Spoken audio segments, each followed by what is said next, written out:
This is the Sony ZV-E10, an interchangeable lens APS-C mirrorless camera that allows you to shoot 4K video up to 30 frames per second. Full HD at up to 120 frames per second, you can take 24 megapixel photos and you can even use it as a webcam. All wrapped up in a package that will only cost you $6.99 or $7.99 if you wrap it up with the 16 to 50mm kit lens. There is so much on offer in this camera.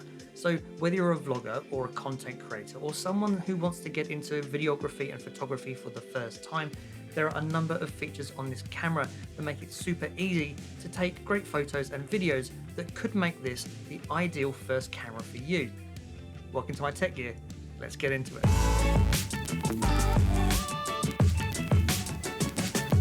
So Sony are marketing this as a vlogging camera, so I figured I better go out and about and do some vlogging.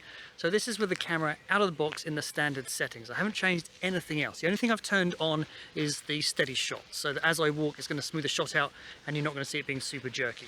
But other than that, it is in intelligent auto mode. It is taking care of your aperture, your timing, your shutter speed, everything it is doing and taking care of you. So you can actually treat this camera as a point and shoot camera. It is really easy to pick up and just start filming with. And that is really cool.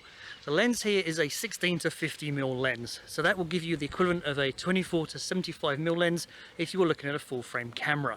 And for a beginner lens, it's actually okay. It's not going to beat the best of the best, but it also doesn't cost a fortune and is a great lens to start with. So as great as the video is taken with this camera, there is one negative, and that is the rolling shutter, or the jelly effect that you see on videos. So when you roll your camera left and right, you will see your image wobble a little bit like a jelly. So it is a known issue of this camera and actually a number of cameras in the market. So if you're going to use a camera as an action camera and where you're going to be moving the camera around a lot, then this probably isn't the best camera for you. Actually, if you want an action camera, then you might as well just go and get a GoPro Hero 10. That is a great camera that will allow you to shoot 4K at 120 frames per second, or you can even shoot 5.3K at 60 frames per second. So it's certainly worth considering if you're in the market for an action camera. So for this though, I would just say don't move it around a lot. And then as long as you realize the limitations of the camera, then you're good to go. And the video modes in this camera range from full auto, which is what I showed at the beginning, through to full manual, where you've got full control over aperture and shutter and everything else. So as you get more experienced, you can then slowly move to those more manual modes. This allows the camera to grow with you. On the top of the camera, we have the different modes between photo, video, and S&Q. So S&Q is slow and quick and allows you to take either 60 times quick motion video, so you speed up, which is great for time-lapse video, or up to 5 times slow-mo. All of this without the need for a PC, all whilst keeping crystal clear video quality. So one thing that this camera does really well is allow you to get great shots with very little effort. So with a higher end camera, you will see professional photographers mucking around with apertures and shutter speed to get that blurred background. On this camera, it's just a single button. There is a background defocus button, which if I press this now blurs my background with very little effort, just a single button. It is doing all the work for you. If I now press it again, it's now cleared that, so the background is now clear again. Super easy to get great shots. And probably the other most powerful feature of this camera is product showcase. So this allows you to, again, press a button and you get instant focus on whatever you're showing in front of you. So if I've got the lens cap here, if I put that in front of me, it focuses on the lens cap. If I now take it away, it focuses back on my face.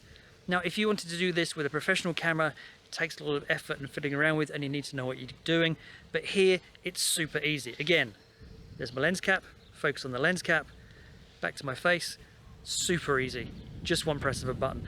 And this is where the camera really comes into its own, because it is so easy to get these great shots with so little effort, because Sony have marketed this and aimed this at the vlogger, at the content creator, that someone that just wants to pick this up and just get great shots with a little effort. And it does this really, really well. So on the top of the camera, we've got the hot shoe mount, we've got the 3 capsule mic next to it. I'll do a sample of that in a minute.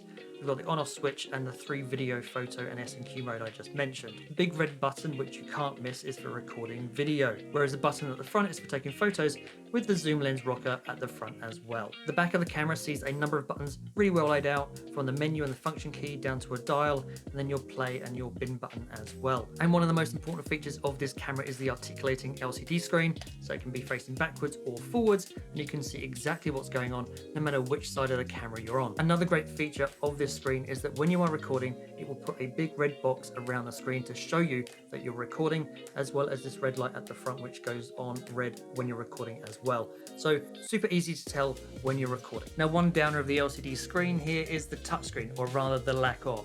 So I can't use it to select menu options, but I can use it to do touch to focus when I'm using it to take videos or photos. So as well as videos, this camera will take photos up to 24 megapixels. That allows you to take some really good photos and still crop in without losing much detail. And like the video mode, photo mode has a range of modes from full auto all the way through to full manual, so you can start off easy and work your way through the more experience you get. Out of the box though, in auto mode, it takes good pictures. So continuous photo mode on a camera is really useful if you're trying to take photos of a fast action sequence and just want to take lots of pictures to try and get that ideal shot. A lot of other cameras though will buffer, which creates a problem when you try and take a photo and it can't because your camera's slowed down. This camera though does really well, and I'll show you what I mean. If I set this camera to photo mode and continuous photo now, so now we're just gonna take a shot.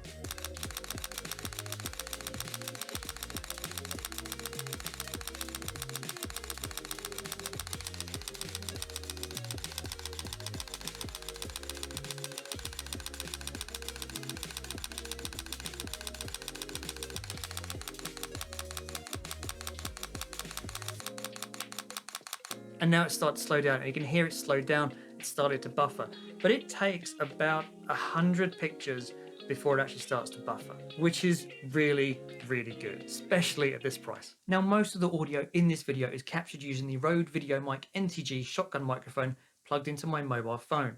However, now you're listening to the 3-capsule mic array built into the Sony ZV-E10. And the audio is certainly more than passable. Actually, the audio you heard in the beach footage shown earlier in this video was captured using the inbuilt mic in the camera itself. It was actually using the windsock that comes with the camera as well to help cut out that wind noise. And it cuts out that wind noise to a point. The windsock itself just plugs into the cold shoe on the top of the camera. It is super useful, and the audio itself, as I said, is more than passable and certainly makes this camera a single pack in your bag, take anywhere solution. Now, the menu system in this camera uses Sony's old menu system, which is a little bit clunky because there are pages and pages and pages and pages of menu options to choose from, and getting through it all can be a little bit clunky and a little bit slow. Fortunately though, there is a My Menu option at the top, which you can set all of your shortcuts to, so for those things that you use the most often, you can put them there for easy access. Also, from the main screen itself, you can actually use the function button to actually get to the most used functions, and you can change what functions are here as well. So again, shortcuts to get to the things that you use the most often. Once you get used to it, it's actually pretty easy to use. Now, a great extra feature of the camera is that you can also use it as a webcam. So just plug a USB-C cable from your PC into the side of the camera, and there you go. You can use that for your conference calls for crystal clear video. External connectivity with this camera is really good. We have a 3.5mm jack at the top for an external microphone if you want to upgrade your audio from the microphone that's already built into the camera. You've also got a USB-C port which you can use for charging, and also as the webcam streaming which I showed earlier. There is a mini HDMI port if you want to connect it to an external monitor, and there is a 3.5mm jack at the bottom which you can use as a headphone jack if you want to listen to your audio whilst you're recording. Battery life on this camera is pretty good. We'll get up to 125 minutes on a single charge, and charge the camera will using the USB-C port that was on the side of the camera. This does mean you have to use the camera as the charger, so if you're planning on getting more than one battery, I'd recommend getting an external charger. So at the end of the day, should you buy it? Well, the rolling shutter thing was a little bit annoying, and the menu system is a little bit clunky, but other than that, it takes great video, great photos. There's a lot of features in here that makes it super easy to create great videos and great photos with not much effort. It's a camera that you could grow with as you get more experienced as well. For me personally, I'm going to use it as my camera for this channel going forwards, so it probably gives you an idea of whether I think it's worth buying or not. I will place a purchase link to it in the description down below for you. It's a camera that I can thoroughly recommend. Thanks for watching. If you have enjoyed the video, please don't forget to like and share it. Consider subscribing if you're not. And as always, see you in the next one.